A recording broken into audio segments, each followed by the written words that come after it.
Hey, what's going on, guys, and welcome back to the third installment of my FPV basics video, where we're going to go over something that not many people have really talked about. And it was suggested to me in one of the Facebook groups, and I figured out, what the hell. So we're going to go over how to land the goddamn thing.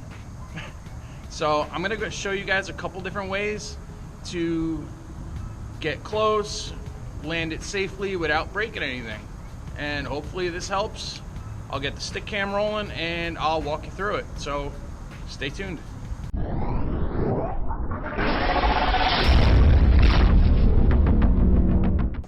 Alright guys, so here's the first thing. This is what I had done over the winter and it really helped me out practicing.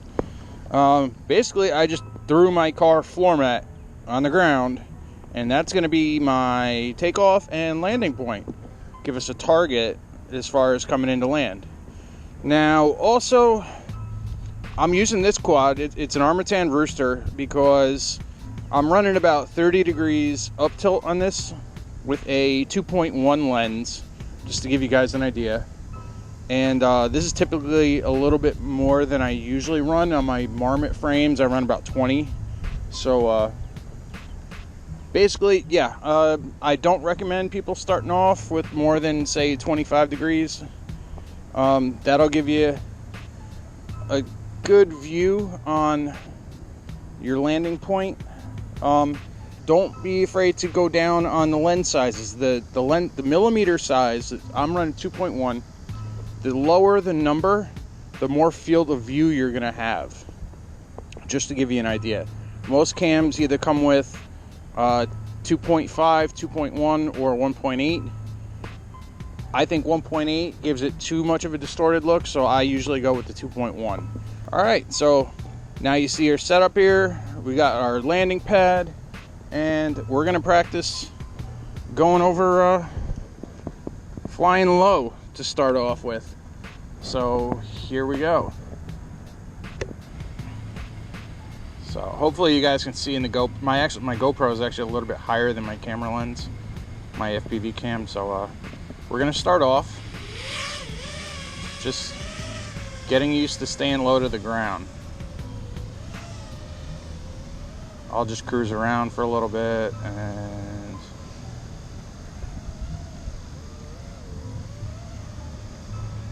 so once you get that,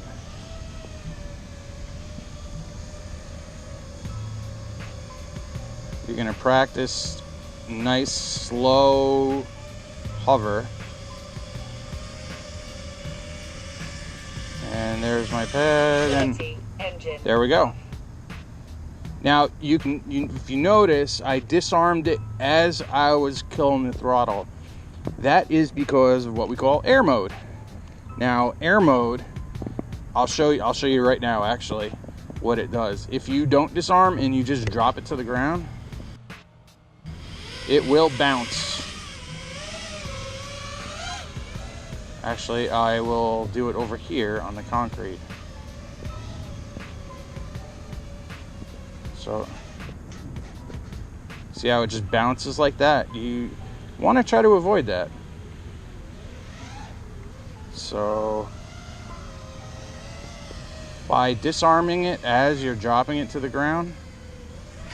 Oh, yeah, I touched the ground there. So let's see if we can see my mat. And engine off. There we go.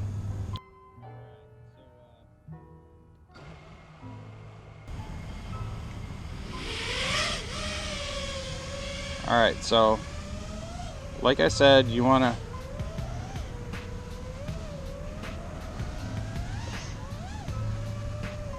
get used to flying low, coming in for a landing, and it's all about that low, slow, coming in nice and slow and close to the ground, and really trying to gauge your height. Now I'm gonna come back, 30. Using myself as a reference. 29. There's the mat. 28. Engine and there we go. off. I never try to disarm if it's more than, say, 6 inches off the ground. But it's really something that takes practice. You got to set your camera upright.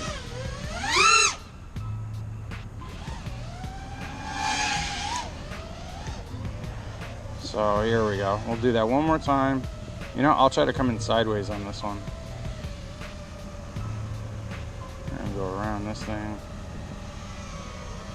Big hunk of dirt. Where's my mat? Oh, there it is. Okay. Okay. 30. It's kind of hard to see because the grass is long, but... 29. Yeah, shut up. 28. Sometimes you can see better if you come in sideways.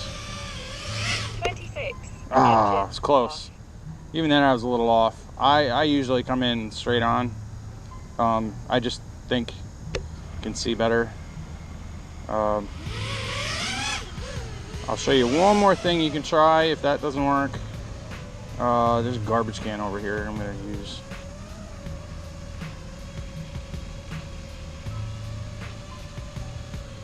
So any kind of object where you can, I mean, even the fence, anything you can use to help gauge your height.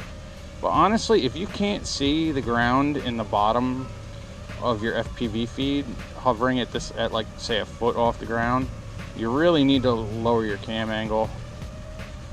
30. Engine off. Now, grass is different. Okay. Grass, I like to disarm no lower than the top of the grass because I hate chopping up grass and flinging it all over the place. I'm actually cringing right now because I got to take off in it, but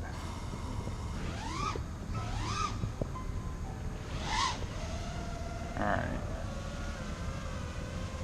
Come back through this hole here.